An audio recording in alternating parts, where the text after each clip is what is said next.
Welcome to Annette on Life, Liberty, and Happiness, a podcast where we talk about the Constitution, history, politics, and pretty much anything else I want to talk about. I'm Annette Bybee. I'm your hostess. I'm excited to announce that I am now on Amazon Music. So you can find me now on iTunes, Stitcher, Spotify, Amazon Music, and iHeartRadio, as well as YouTube. So if you want to see what this podcast looks like and see who we are, go to youtube.com/Annette Talks, and you can find me there. And feel free to shoot me an email at Annette@AnnetteTalks.com if you have comments or questions, or you can comment on my Facebook page, facebook.com/Annette Talks, or on my website, AnnetteTalks.com. Pretty much just Google Annette Talks and you'll find me somewhere. And I'm excited today because I've been wanting to chat with someone about this topic for a while. What I want to talk about is running for office and holding office, what it's like. Should you be doing this? Is it as scary as it seems to me? And we're fortunate to be joined today by Merrilee Boyack. Hi, Merrilee. Hi. And I'm just so everyone knows, well, a lot of the people that have been listening for a while know your son, Connor, and that I've had him on a few times, and that's how I found you. And I think I saw you on Facebook because I'm friends with Connor on Facebook, and I saw that you were running for office in Utah. And so I thought, oh, look, someone's running for office. And so I kind of, were watching your posts and everything, but we had never chatted. And so I reached out to you, and you let me know that not only had you run for office, but you actually held office as city council in Poway, which is just north of San Diego, for 6 years, and that you'd also been involved in some other initiatives in California back in the day. So I wanted to pick your brain about the whole running for office, holding office thing, because I'm probably going to run at some point, and I know some of my listeners have at least considered it. So you're our go-to for information on that today. So tell us, how did you first get involved in politics, and what kind of got you hooked? Well, it's kind of funny. I have loved politics since I was a girl, and I don't know why. My parents were informed voters, and we would kind of talk a little bit, but they weren't political by any stretch of the imagination. But I always loved it. And so I got involved in student government in high school, the whole 9 yards, and went on to do my undergrad, and then I decided to go to law school. And your undergrad, and was that political science? No, my undergrad was in business management. Okay. Boring, snore, snore. And but I graduated in 3 years, and so I thought, oh, should I get an MBA?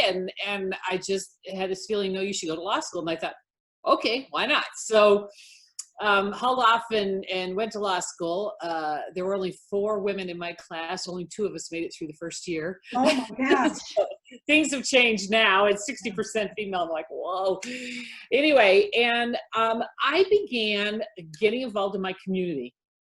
And, I was on the PTA and volunteering all over and heavily involved in Boy Scouts. We had 4 sons. But I would say my first politically active or community active thing that I did was at the end of our street was a wide street with kind of collector, I don't know what you call them, little blank spaces in the middle. I don't know what you would call them. Anyway, and they were empty and they were dirt, but they were full of garbage. I mean, old Christmas trees. It was right next to a high school. And I thought, this needs to be cleaned up. And so I went down to City Hall and I said, this area, or actually I went to City Council meeting. I didn't know what I was doing. And I said, we've got this terrible area. Oh, medians, that's what I would call them. Okay. But really wide ones. And I said, this place is awful. And they're like, oh, absolutely. Boom. They went out and they were clean in a week. And I thought, okay, that was cool. Was this in California at the time? Yeah, this was Southern California in Poway. And then they didn't have the flashing lights or anything next to my children's elementary school. And it was a very busy road. And so I went and I said, we really need flashing lights and warnings here, and got that in. And I thought, okay, this is really cool. So I started attending meetings. And I got appointed to the committees. I first got on to Parks and Rec Committee, and there was an area behind our house, big, large open space, and commercial developers wanted to come in. And so we fought them off, and to the point where the city manager said to any person that would come, a developer that would come, they would say, if you can get through that woman, you can go ahead and develop the area. And I never let them. And we put in a big giant park there for the community. So then I got on the budget review committee. So I began to be very involved and started looking around the city for things that needed fixing and doing. Began paying attention to the issues in the city, I joined the Rotary, and I joined the Chamber of Commerce, and just started getting very involved in the community. And I tell you, with all of that, the one thing I realized was one person can make a big difference. And that lesson just came over and over and over again to me, where I would just ask about one thing and boom, they would take care of it. Or someone would come to me and say, what can we do about this? And I'd say, well, let's go. And it would get fixed. Especially at the local level, I was astounded at the impact that one person could make. So you were appointed to that position? The committees, yes. Mm-hmm. Okay, but did you have to run for office to be on the town council?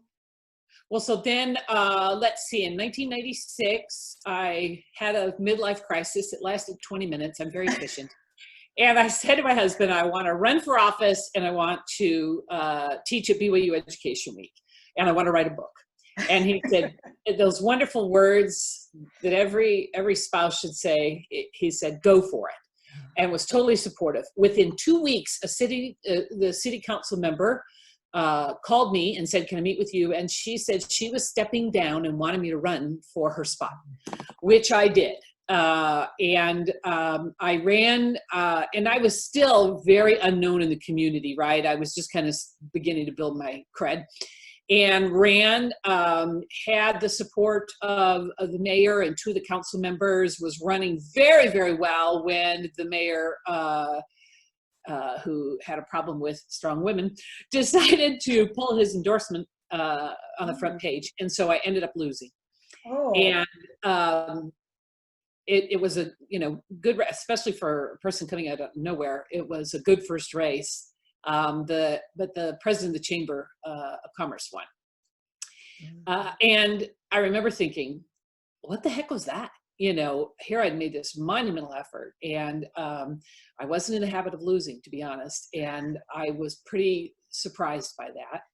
And I thought, well, maybe the Lord has something else in mind, and I just went back to getting involved in the community and doing my thing. A year and a half later, I was approached to be the regional coordinator for Proposition 22 in California. That was the first go round of traditional marriage. Oh, that was before Prop 8 then. Right, before Prop 8. This was the first one that changed the state statute. And I thought, oh, I'm ready. I just ran a campaign. I know how to do this. I've already got on my team. And away we went. And I realized that the learning that I'd experienced from that first run prepared me to serve in that capacity. And it went great, and we won. That was good. That was good. So you were on the city council, or you were on committees first, and then you ran for city council, got cheated out of that by the mayor, but then went on this politics. What can you expect, right? That's right. Then you went on to be regional coordinator for Prop 22, and took your experience from running for city council, and then you were successful with Prop 22. So helpful. So I stayed involved in the community, and then in 2003, we had a terrible wildfire. Burned through our city badly, burned 75 homes to the ground, damaged probably another 100. And I, as that fire was raging through our community, I raced over to the evacuation center. And that was an interesting experience. I go walking in, I said to my husband, look, hold the fort. I'm going to go over here. I'm an organizer, so I do that kind of thing. And I said, I will send people in need over to the house, so you hold the fort here. So I walked into the evacuation center and it was the community center, right? The place was crazy. There were people teeming everywhere. There were it was just chaos. And I said to somebody who's in charge? And they pointed to this man way over in the corner. They go, he is. And so I had been on the phone as I was driving there with our state president, who is our regional leader of our church congregation. And he said, how did you get a hold of me? And I said, I just called you. And he said, no one's been able to get through to me. He was up in another part of the community. And he said, we have 60 beds and volunteers already. In fact, when we went to church that day, there were fires all over. We said an opening prayer. They said, everybody go, get ready to take care of people, and you're dismissed. So I go over to this guy in the corner. He's on the phone, and the place is nuts. And I said, I just waited, and he got done, and he said, can I help you? And I said, hi, my name's Merrilee Boyack. I want you to know we have an alternate facility with 60 beds and support volunteers and supplies, because the fire was coming down the hill behind this community center. And he said, who are you? And I said, well, we're the Mormons. And he said, I figured. And then he said, you seem like a go-to kind of person. Can I put you in charge? I said, of what? He said, that. And he points to the insanity. And I turn around and I go, wait a minute. He's the Red Cross guy. I go, you want me to be in charge of all that? He goes, yeah, go take care of it. And I just went, okay. I turned around and I thought, well, this kind of is a combination of a Cub Scout PAC meeting and a Relief Society work, a women's work meeting. And the missionaries from my church were all standing there with their arms folded. And I go over and I go, okay, you two go set up a children's center. You two go set up the kitchen to accept food. You two go do intake. You two go. And I just boom, boom, boom, took over, ran that evacuation center for about 4 days. Volunteers would stream in. I just put them all to work. It was amazing. We had probably about 1,500 to 2,000 people go through the evacuation center. So after that, I then went to work with fire relief, and I organized all the community groups, and we helped all the families who got burned out. An amazing experience. We raised $100,000 in a week and a half, and then coordinated all the offers that were coming in from all over the country of people that wanted to help. It was remarkable. And we helped all those families get in, all of them were in housing within less than 2 weeks, fully supplied. We got donations like you wouldn't believe. It was miraculous. So that was 2003. So in 2000, so when I'm sitting in the evacuation center on day 3, in walks the city council and the mayor with the press. They walked up to the front of this room. Mind you, we've got 1,000 people in there, and many of whom had lost their homes and lost everything they owned. They trot up to the front and they do their press conference. They get done and they walk out, and they do not stop and talk to a soul. Worst disaster ever hit our city. Here these people are grieving and terrified, and they walk out the door. And I was standing there and I watched him walk out, and the guy next to me lost everything. And he said, was that our mayor and our city council? And I said, yes, it was. And he said, I expected more. And I said, so did I. And I watched their sorry butts walk out the door, and I thought, I am running for council. We must have somebody who cares on the council. And so I ran, and they were, all of them endorsed the other guy who was a newbie in town. They were terrified of me for some reason. The two newspapers that were controlled by this good old boy group, right, all endorsed the other guy, all of them, and I won by a landslide. And That's awesome. Creamed him. You know, I expected that you were going to say that they walked in and said, who's in charge, and would come acknowledge you and all that. But no, it was just a photo. No way. Oh, no way. No way. None of them lifted a finger. None of them donated a penny. None of them did a thing. And I was outraged. I was so mad. So mad. So I will tell your listeners, if you don't have a heart, if you don't care, don't run. If you're doing this out of ego, don't even bother. Yeah. Well, and you know what? Obviously, the people of the community knew who you were, and Oh they yeah. knew who those people were that walked out without saying a word, and that's why you won in a landslide. So did the Prop 2 organization skills that you developed help you with running that center? Oh yeah. I was going to say, this is not something that most of us could just walk in and say, I've got the skills, I can do this. Well, you know, and it was interesting. Oh, sorry, I'll get a little mint. It was interesting, all the skill set that you learned. Excuse me. I've been in Cub Scouts, right? Mhm. I've been in church. I've been in PTA. and I encounter so many people that go, "Oh, I don't know what to do. You know, I don't know how to do that."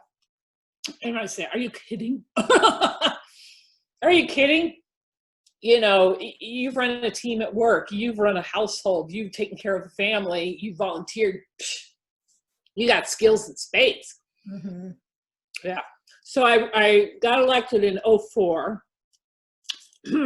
And then another fire hit. 2007, fire hits again, another one. North part of town. Races through. Burns down about 100 homes. Burns down 2,400 homes in our community. So at that point, we were up, boom, I'm at the evacuation center doing the same drill, but now I'm on the city council. And then we organized our community groups within 24 hours. And we just got them all together. We're like, okay, who's doing what? Do. And then I went from community to community, training the other individuals who were like me, who were willing to step forward.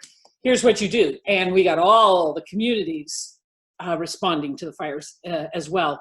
But once again, that time, one city council member showed up at the evacuation center. Woo, and helped. He helped for about an hour serving the food, and then he left. And then the mayor showed up with media, and he walked in, and everybody was like, "Merrilee, can you help with this? Merrilee, can you help with that?" And he turned around and walked out because he didn't care. He was just there and wasn't getting enough attention. So anyway, Right. Yeah. So I ran for re-election in 08. That time, nobody had a prayer of a chance against me. So that campaign went pretty easily, which was good because I was running that campaign. I was traveling all over the country speaking, working on a new book. I was serving as the women's leader in my congregation at the same time. And they approached me to do Prop 8. So is a city council, is that like a part-time gig? Mm-hmm. Okay. Mm-hmm. So Yeah, it was part-time. Picturing you're raising kids, although by that point, I guess they're a little older, right? Yeah, I have a couple kids still at home. And I know you're an attorney. Were you practicing law at that point? Mm-hmm. So I'm getting tired just listening to. Oh no, honey, it gets better. So they asked me to be regional coordinator, area coordinator this time for Prop 8. And I love it. They said, "So what are you doing?" And I tell them, and they're like, "You have no time." I go, And they said, "We're asking you anyway." I said, "Fine." So we began to work on Prop 8 way harder. Prop 22, all the churches banded together except for one. Prop 8, none of the churches would play ball except for only one. It was bad. So it was very different. That go around was very different. That's interesting. I remember I was living in California at the time, and we went out as a ward, that's a congregation of our church, and held up signs. And I remember people driving by and flipping us off. We got cursed at, the whole thing. Oh, and then when you donated money, we were outed. And oh, yeah. It was publicized how much money and who we were. Oh, yeah. Yeah, there was and not an easy time. I was on the city council, and the city manager said, "You could ruin your political career." And I said, "Don't care." Don't care. I was in politics and to serve, not for ego. I was there to serve. And I said, "Too bad." Yeah, we had some really bad stuff going down, really bad stuff. But then in the middle of that, I was diagnosed with breast cancer. Oh my gosh. I told you. I don't know and how had my you survived on that. election day.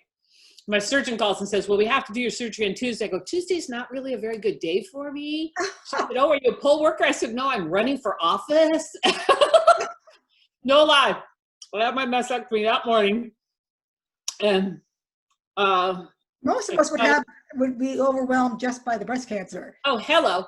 So And were you able to, like, did it help any actually to be so darn busy that you didn't have time to stress and worry about that? Oh, no. It just was piling on. And I mean, I'm having a bone scan, and then I come home and I have to put out 30,000 flyers for Prop 8. And Gosh. I look back and I just think how. So yeah, I had my surgery. So that night I come out of it and I said, how's Prop 8? And my husband said, we've won. I said, sweet. And all night the nurse kept sticking in his head in the doorway. He says, Boyack, you're winning. You're winning. And I'm just laying there going, I don't care. I don't care. I've been hit by a truck. I don't care. You know what? That was an interesting election too, because there we were in California, and on the same day, Prop 8 is passed, which is to define marriage as between a man and a woman for the state constitution. And Barack Obama was elected president. Both happened at the same time. And I remember thinking, that's interesting. So I just thought about it for a few minutes. I thought, well, that's because African Americans tend to be socially conservative. So the same people that were voting for the president were voting for Prop 8. And it was just such an interesting election. So yeah, we were happy about some things, not so happy about other things. But what a time to live in California, huh? Because it wasn't too many years. It wasn't too long after that I was out with the Tea Party. Yeah, it was wild. And so I then served 4 more years. I got reelected with a landslide again. And you know, it was hard because I was a staunch conservative, leaning libertarian, and here I am in Southern California. Luckily, our pocket was relatively conservative, but it was shifting dramatically during those years. So I served on the city council, did a ton of stuff. It was hard. The other woman was recalled, rightly so. I was the only woman on the council, and which, frankly, who cares? They did. The guys were not terribly kind.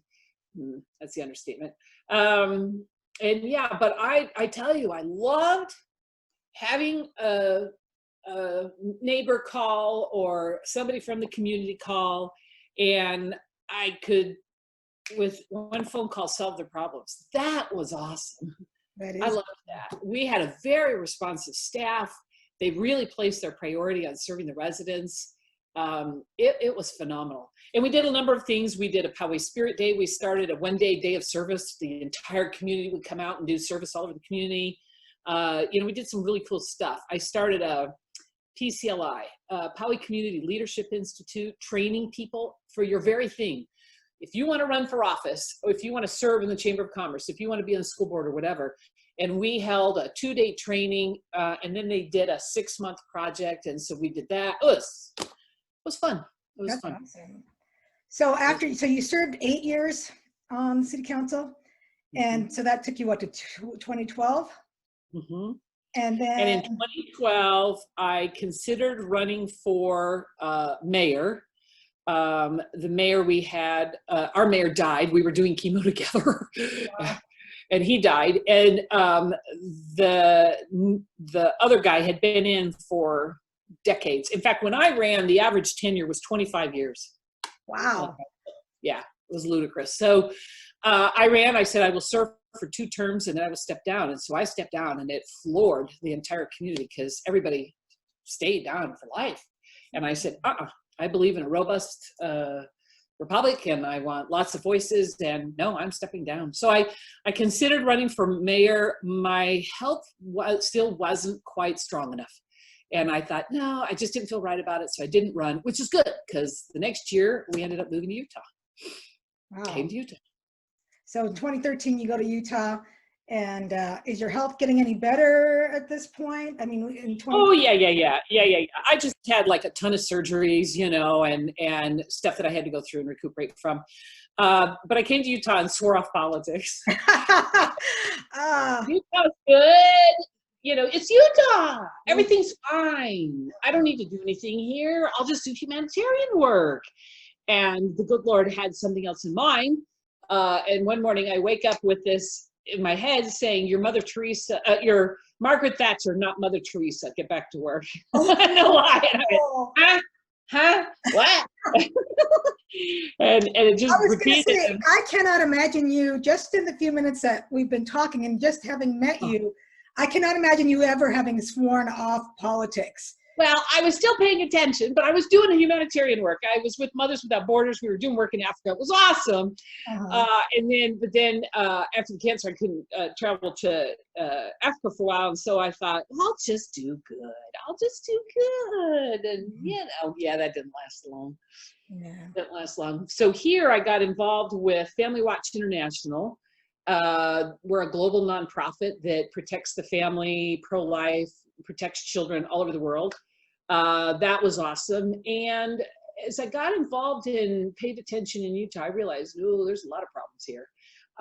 And we had a lot of really good pro-family, pro-life groups, but they weren't really coordinating their efforts. And so I created the Empowered Families Coalition, uniting them all. And it was great because I was fresh blood. I was new. Everybody kind of knew my reputation because of the other stuff I do, But we got organized and it's been amazing. And so then last year I started the Abortion Free Utah Coalition, uniting pro-life groups to actively work on ending elective abortion in the state of Utah. And I can't tell you how many people I encounter that go, "Oh, we have abortion in Utah?" 8 babies a day. 8 babies a day being killed in the state of Utah, elective.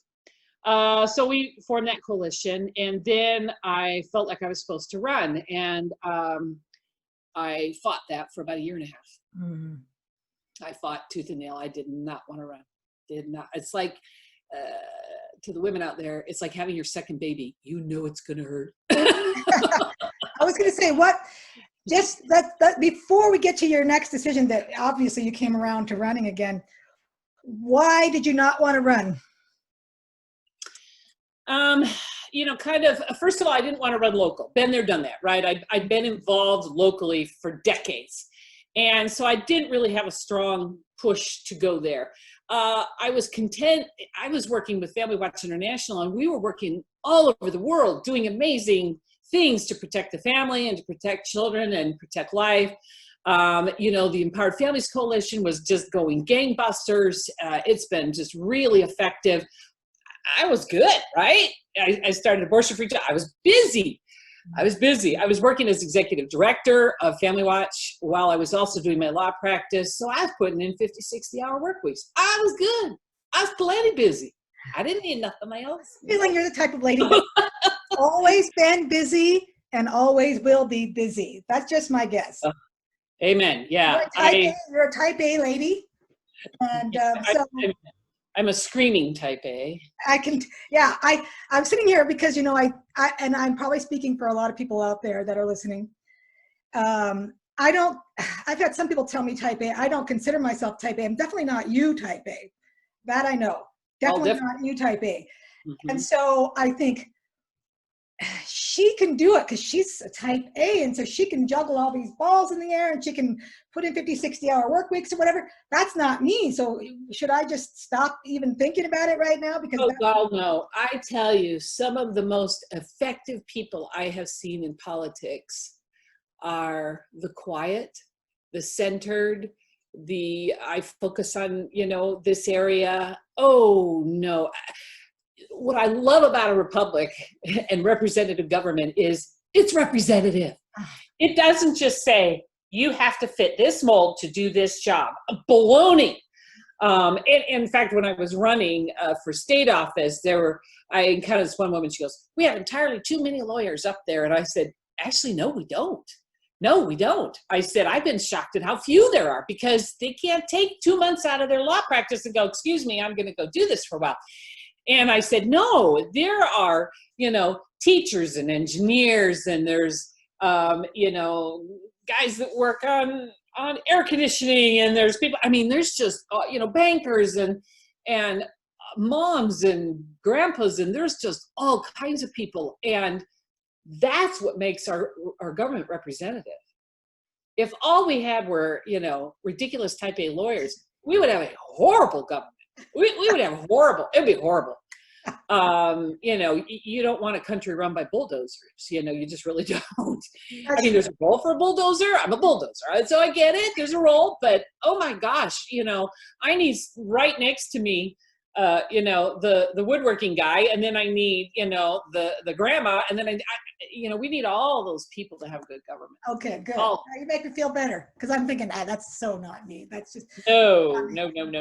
So, all right. Now that we've established that, we need all kinds. Everyone, we need you all. We know all hands on deck. It feels like right now is an all hands on deck time in our lives.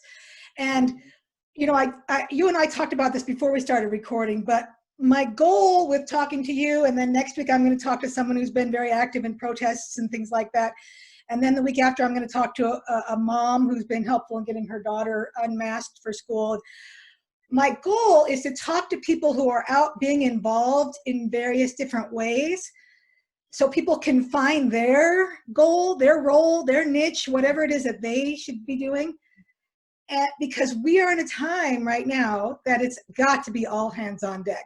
And even if it doesn't mean running for office or even if it does just mean making a difference for your kids or your family or your city or whatever, I don't think any one of us can afford to not be doing something.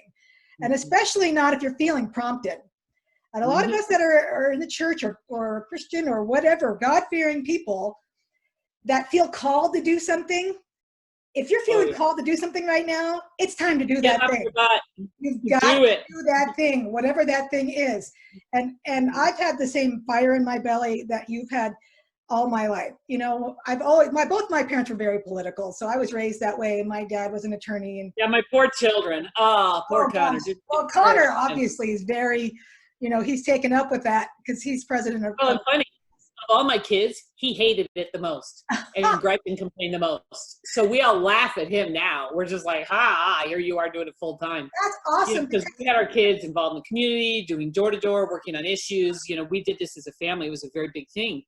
And yeah, the one kid that does it full time did not like it. And now he's doing it. That's good to know too, because my girls roll their eyes at me. We go out and they know exactly how I feel about masks. They know, I mean, and if you don't know, you can go on my Facebook page or look at my past podcasts, but I think they're horrible for a lot of reasons. Horrible. And the fact that my kids are having to wear them to school and they're going 2 days a week. And I already told them, look, you want me to find a way to get those masks off of you, you let me know and I'll go to bat for you. Well, none of them wanted, they all want to fit in. They all want to go along to get along, yada, yada, yada. But they know, so whenever time we go out, if we go someplace, we're under a state mandate right now. So pretty much every place we go, we have to wear them. But occasionally we'll go someplace like there's a restaurant that has a sign that says, wear one if you want, don't wear one if you don't want. And I'll say, girls, you see that sign? We're not wearing masks in here. And they've heard the whole thing and they get so tired of hearing it from me. But they're going to grow up knowing that you don't just go along. So anyway, I'm hoping that maybe one of them will at least follow along and voluntarily go along with it later. But so I want people to know this is the time. Please do not sit back and do nothing anymore. We are beyond that time. And if you are a member of the church, President Nelson has said, you've got to have a personal revelation right now, all the time. This is the time. If you haven't gotten to a place in your life where you can receive constant personal revelation, this is the time. Do it now. And then as it relates to being politically active, start listening and take action, even though it's scary. I know it's scary because I kind of feel like it's scary, which is why I'm exploring, what it is I'm supposed to be doing besides my podcast and my Facebook page and things like that. So now that I've gotten that out there, let's go back to, you spent 1.5 years fighting the impulse to run for office, or the inspiration, maybe something's telling you to run for office. 1.5 years. So what finally changed? 1.5 years fought that tooth and nail. Finally, I'll tell you, I wanted to make sure that I wasn't running for ego. And so I had to get past that. And when I realized how much I didn't want to run, I realized I wasn't running out of ego because I really didn't want to do it. And just because I had other things that were really calling to my heart. And so when I finally came to grips with that I was supposed to run, I thought, well, I don't do anything halfway. And when you do feel like God's calling you to do something, you don't want to say, yeah, I did a lousy job. You know what I mean? I mean, you just, you're like, if I'm being called to do this, then I'm going to do it full tilt. And from the beginning, I knew, I've trained people on how to run for office, and I knew that the number one thing I did not have, and that was the base. My opponent, Kay Christopherson, grew up here in Lehigh and American Fork. His great-great-grandparents or great-grandparents settled the area. I mean, their family goes way back. He's related to an apostle. And I was new, and I thought, I have no base. I just don't know that many people here. I just don't. And I thought, well, if I can do door to door, I can nail this, because I like door to door, and I like people, and I can be pretty persuasive. And I thought, okay. And then COVID was like, sorry, you can't do door to door, right? No door to door. And let me tell you, calling 300 people a day that don't really want to talk to you, not the same. It just wasn't the same. And so I ran full tilt. We ran a really good campaign. My fundraising was stellar. We had really, really good messaging. But we had two big hurdles that proved my defeat. One was, of course, that he knew everyone.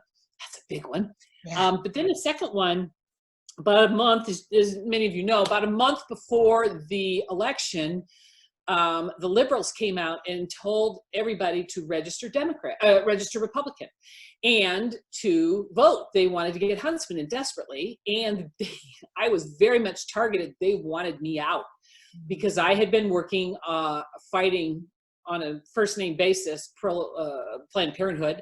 I had taken a position that was contrary to some of the LGBTQ activist agenda. And so I was very much targeted, and so we had in my voting, we had 3,000 extra votes from normal, and they all went to him. Mm-hmm. And so he won, which was okay by me. This was such a weird race. I was running because I felt I was supposed to. I was not disappointed that I lost. I thought, okay, I'll go back to saving babies. I'm good. It was very, very different. Normally you feel, like the first time I lost, I was just sad, and crushed, and you're a little bit embarrassed. I wasn't even the least bit embarrassed on this one. I thought, no, I put myself out there. No one else is willing to do that. It's all good. It's all good. So yeah, this one was kind of a weird one.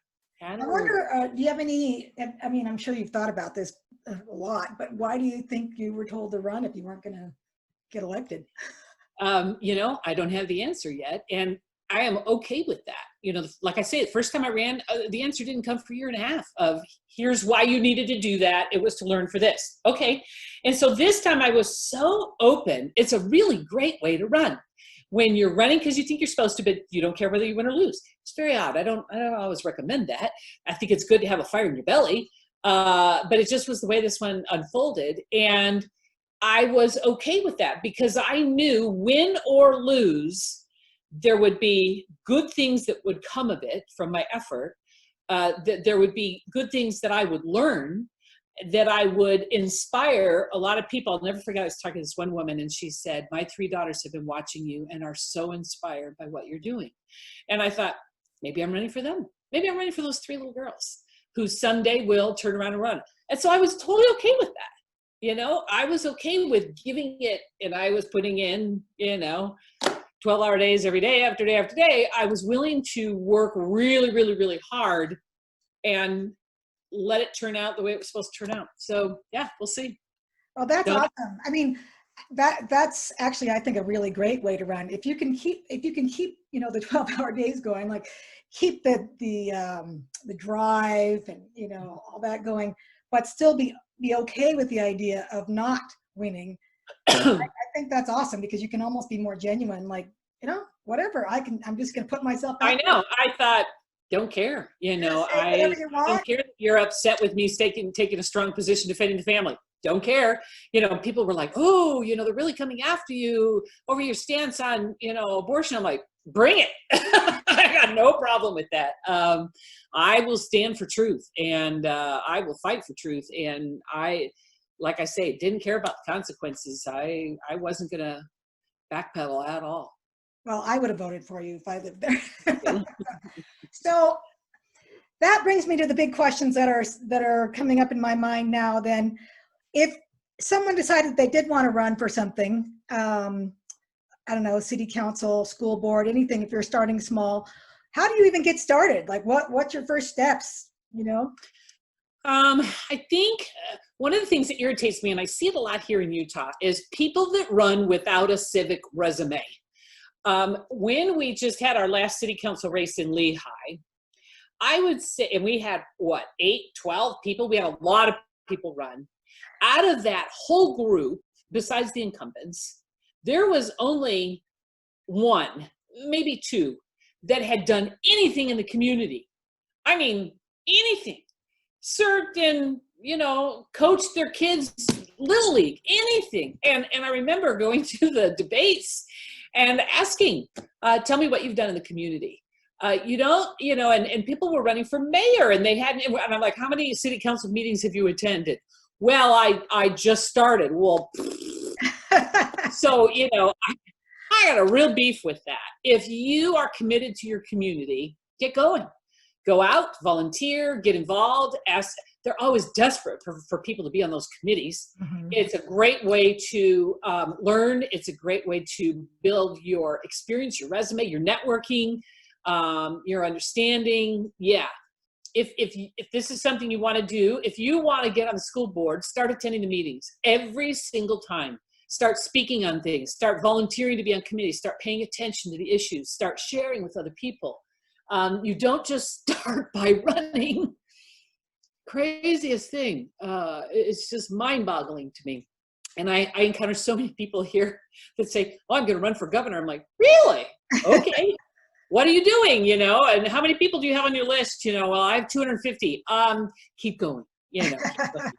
So well, I would say starting a governor. I mean, that's... yeah, number 1, get involved. Get involved and start learning. Number 2, I think is really important is build your network. Get your Facebook group needs to build, your email distribution list, your contact spreadsheet. Start building your network of people that you interact with.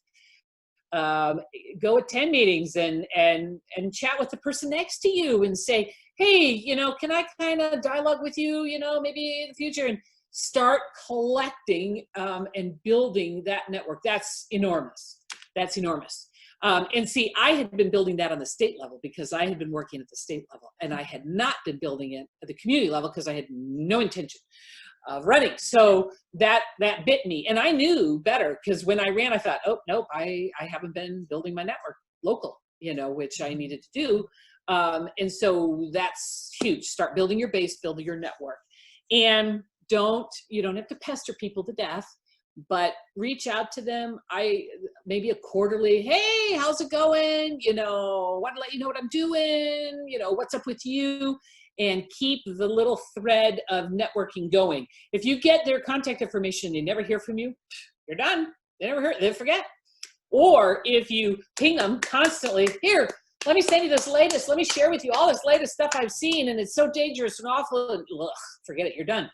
So keep a healthy network going. And you, I think you really need to be clear on what you are going to do and what you offer. I remember when I was chatting with the incumbent about whether or not he was going to run again, he was seriously considering and was telling people he wasn't going to run. And I said to him, he'd been in 8 years. I said, what do you have left to do? What is it that you still haven't done that you want to accomplish? Because I thought, hey, if he's got something, I'll just support him and help him. And he said, well, I like being in charge of this committee. And I said, well, I get that. What do you actually want to do? What do you want to accomplish? And he said, well, I like being in charge of this committee. Oh. And it was nothing. And so that's what saddened me when he did get reelected, was he had nothing. I think we need to be really clear on, here's what I am going to do. Make it practical, make it achievable. Don't have a laundry list. I would keep it to 3 or less, and inspire people. So for example, when I was running for city council, I was going to develop our communication. Their meetings weren't televised. People would send an email and not hear from them in 2 weeks. It was ridiculous. So communication, number one. Number two was emergency preparedness. Our city was hit by earthquakes, wildfires, power outages, lots. And I felt that our readiness needed to be increased significantly. And the third was that I wanted to go do town hall meetings. They had zero. And I felt that we needed to go out into the neighborhoods and reach out. I was very clear. These are the three things I'm going to do, right? And they were inspiring. In fact, when you're picking those things, I took a training once that was so helpful to me. They said you must run on people with something that will connect with people's values. What do they value? So, for example, right now, you could run on, we value our children's health. Okay, there's a value. We value our freedom from government force. There's a value, okay? And so you pick these and you want to connect to values, and you want that value to be serious enough that people will get up off of the couch for you. Is it a value where people would say, oh, well, I want our budgeting system to be da-da-da, and just be like, it's an important value. No one's getting up off the couch to go vote for you, okay? So you want it to be a value that connects with your voters, that they feel so strongly about that they will get up off of their couch and go vote for. Make America great again. Oh, man. People felt like we were bleeding to the other countries. We were losing jobs. We were losing industries, that we were losing our power. And that inspired all kinds of people. It's time for change. Obama, inspiring, right? Fresh, new, okay. And here are the changes we're going to make. All of them were bad, but it's okay. And, you want it to be a very strong value that will get people up off the couch. Can you tell me what Biden's is? Trying to put together a sentence is what seems like his is. But yeah. I couldn't tell you. I couldn't tell you right now. It's the D behind his name. It's just that he has a D behind his name, that's all. I could not tell you what he wants to do. Getting Trump. Other than make masks mandatory throughout the United States. I couldn't tell you what his vision is. I couldn't tell you any of that right now because his messaging has been so poor and muddy. The only thing that are getting people up off the couch is the D. That's it. Yeah, voting against Trump, that's all he's. And that will not inspire moderates and independents to get up off the couch. Because people look at politicians and say, what's in it for me? What are you going to do for me? Because you're my representative. What are you going to do for me? Tell me. And if it's something I like, I'll support you. If you're not going to do anything for me. So I think those are kind of really three important steps. Build your involvement, build your network, and then center yourself and your efforts on clear values that get people out of the couch. And then how do you go about just getting the thing started? I mean, I always think like, how do you raise money? I would not have the first clue on how to do something. The one thing I think that is really helpful in politics is you have to be a little bit fearless and you have to ask everyone. And so, for raising money, you just make a giant list of everybody you've ever known in your entire life. And even your cousin in Indiana or whoever, you make a list of everybody. And personal contact is everything. I usually do an initial email to everybody saying, hey, I'm doing fundraising, appreciate your help. You get about a 10% response to that if you're lucky. And then you've kind of done the warning shot across the bow. And then I just call people and then I say to them, is there anyone that I should call? One guy, I said to Connor, is there anybody that I should call? And he goes, well, I had this donor asking about this issue and I told him I didn't do that. My mom does it. I called the guy and he wrote me a very large check. Never met him, never talked to him. So you want to ask key people, who do you know that I should talk to? And ask your family, ask everybody. And when in California, the limit was $100 per person. Get that. And you couldn't get any money from businesses or anything, just individuals. Okay. And so I raised $30,000 for my campaign, $100 or less.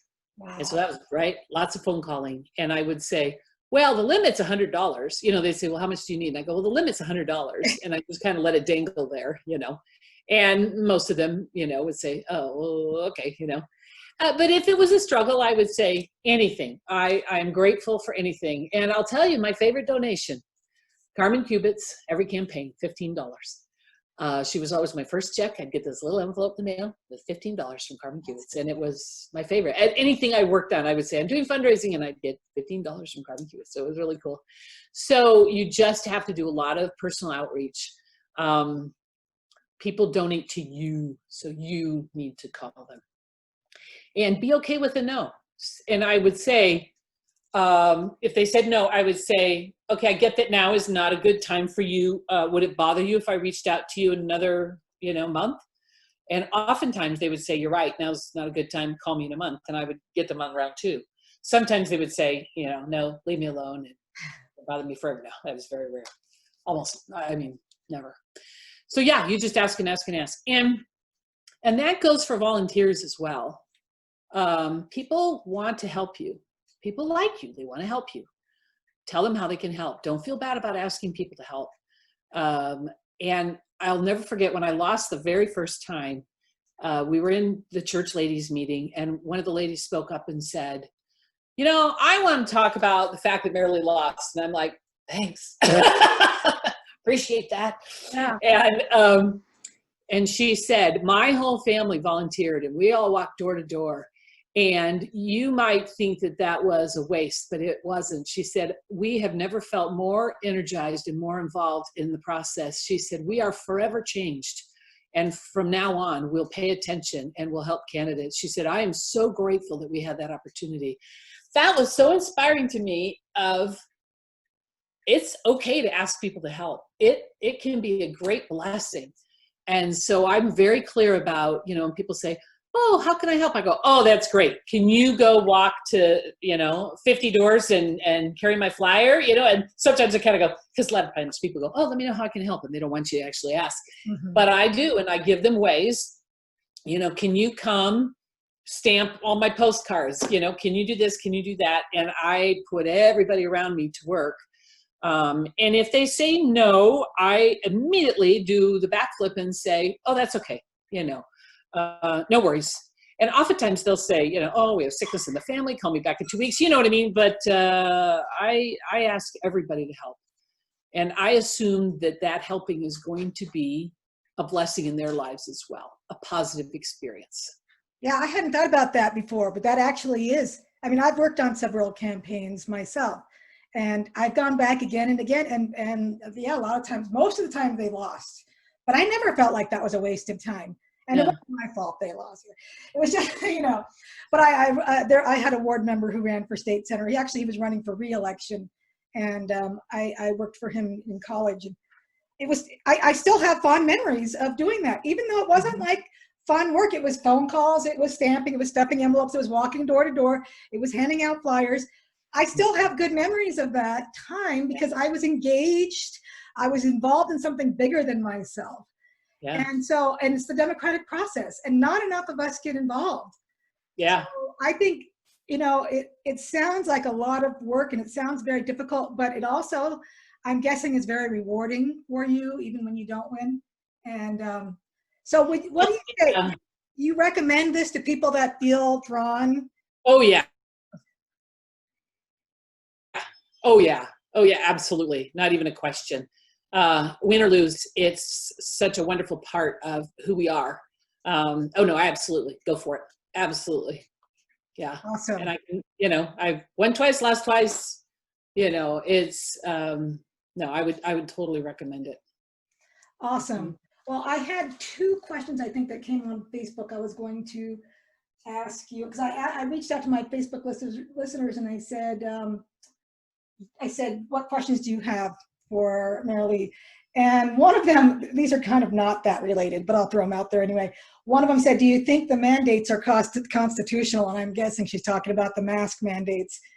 And yeah, I knew that would be your answer. I actually did a whole episode on when the first lockdowns first started happening. My other attorney friend and I sat down and we went through why they're all unconstitutional. You know, Yeah, and you know this is political, guys. You know it in your gut. And I hate people go, oh, this is scientific. And I said, well, then why did they tell us to begin with, don't wear them? And now they're saying yes. Why did they say for the wildfire, don't bother, they didn't do any good? But now they're saying, oh no, it's really effective. And why did my box of masks say this does not prevent COVID, but you're telling me that I have to wear it to walk into your place of business or to go to school? Yeah. And to be honest, no offense, but there is no way I would put my child under day-long oxygen deprivation and wearing a Petri dish face diaper. No. I know. I've already decided that that's my next big battle, because they're going back to school full time next month. And I already thought, I've already emailed the school board and the governor and said, this can't happen. And so, because it's one thing, they're doing it 2 days a week, they're taking them off for lunch, they're taking them off for recess, whatever. But 5 days a week, and this thing is so over. And I hammer this to death on my Facebook page. I put the chart up every week as they add new material. It's new political. This is political. It's completely political. And every time I go to the store and I see it, this is all virtue signaling and posturing and going through the motions because we're mandated to do it. But everybody knows this is a joke. My mask says this is a placebo. Yeah. I've got one that says this mask is as useless as our governor. Oh, I thought if I have to wear it, then I get to send a political message. Yeah. Almost all the time, I wear it under my nose. Oh, same here. I never pull it up over my nose. I'm like, you come and tell me. Now, for those that have health conditions, knock yourself out. I get it. I'm totally okay with that. I got no problem with that. I think those that are vulnerable should protect themselves. Right. Go for it. Forcing everybody else. It should totally be our choice. You know, that's what I said to them. There should be a choice that the kids and the parents should be making together.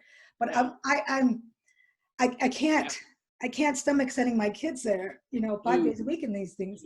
All right. What's the other question? The other question was, do politicians, as she said, I think she means politicians in general, really represent the people? And then the other one was, how can communities put a focus on strengthening the family to strengthen society? Those are kind of big questions. I will tell you, the politicians, especially here in the state of Utah, but pretty much everywhere, the politicians are as good as their constituents. So if you have constituents, voters, citizens who are reaching out with concerns, questions, who are paying attention, you've got a stellar representative by far almost all the time. They're being held accountable. They're being informed. They know how their constituents feel. When I was on city council, my rule was one person counted 1,000 times. So when I had one person come in and talk to me about an issue, that counted for 1,000 people that I knew felt that way. Okay, even greater on the state level. So yes, they can be tremendous representatives. Now, if they're not hearing from their constituents, guess who they are hearing from? They're hearing from lobbyists. They're hearing from the liberals. They're hearing from all those people that don't stay quiet. And so honestly, it's hard to fault them when that's what they're hearing. Right. But if they hear from all of us, I have found they tend to be, now you're going to get a bad apple every now and again, but by far, most people really are right on. They're paying attention. They're responding to their constituents, and they're good. All right. They're good. And the other one was, how can we put a focus on strengthening the families to strengthen society? Because obviously it starts from the ground. Yeah, that's a huge issue for me. Obviously, I've been working on that for over 30 years. Here again, make your voice heard. And so I go talk to my representatives. They know how I feel about the family. They know when I see something in the community that's going to negatively impact families, man, they're going to hear it from me. And they know it. And often they back down, to be honest, because the minute you make those connections and connect the dots to this is impacting the family, all of a sudden they go, they start to pay attention. So I think the family has to be really promoted, really protected, and that's up to us. Yeah. Really up to us. Excellent. Well, this has been fabulous. You had lots of great stories, and you really are a force to be reckoned with. I can tell that in our one little conversation. I think I think everyone that's listening and anyone that would know you that lives in Utah would want you as the governor right now. Oh, Herbert. Oh, but you could do it. Oh, boy, you wouldn't be mask mandating Utah. That's for sure. okay. No, it'd be me in South Dakota all the way. Oh my gosh, she is my girl My crush. hero, absolutely. She's And totally my hero. yeah, not even a question. Awesome. Not even a question. Yeah, one of the things I get really tired about is, I'm a conservative, but, I think libertarian too, but, well, I believe in freedom, but, and we call that the butt caucus. And I see a lot of that, I see a lot of that. And boy, I hold them accountable. I think it's pretty ironic that Governor Herbert, who is also a member of our faith, doesn't understand or doesn't follow the principle of teach them correct principles and let them govern themselves. I use that all the time.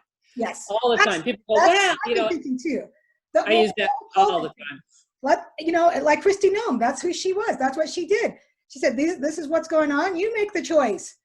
It's not too difficult. And if you're not a power hungry person, and if you don't, think too highly of yourself, that's what you do. You let the people make their own. You go out and research the heck out of stuff, get the specialists, get all the information, give it to the people and say, here's the information. Educate the people. You educate them. And that goes for every single blessed issue. You educate the people. Mm-hmm. And then you say, now govern yourselves. Take care of yourselves. Do what's going to be best for you and your family. Yep. No, totally agree. Yep. All right. Well, we're going to wrap it up. So thank you so much for your time. I'm going to post this tomorrow, which would be Saturday the 19th, and I will link it to your Facebook page so your friends can see it and listen to you. And any parting comments before we say goodbye? I will say the 3 words that my husband said to me: go for it. Excellent. I love that. All right. Well, thank you, Merrilee, and thank you, my listeners. Please, please, please give some thought to this. If you feel called to do something, whatever it is, get up and start taking action. Pray for more inspiration if you need it. Start talking to people, start reaching out, but do not ignore any calls that you feel at this point. Don't ignore any promptings. Don't take a year and a half. Just get out there and start taking action and join together. You need to with other people, make a difference. And if you again, you can find this podcast on AnnetteTalks.com, iTunes, Stitcher, Spotify. Now I'm also on iHeartRadio and Amazon Music, youtube.com/Annette Talks. And again, shoot me an email if you want, if you've got comments or anything else, Annette@AnnetteTalks.com. So thank you for listening to Annette on Life, Liberty, and Happiness, where freedom lovers gather.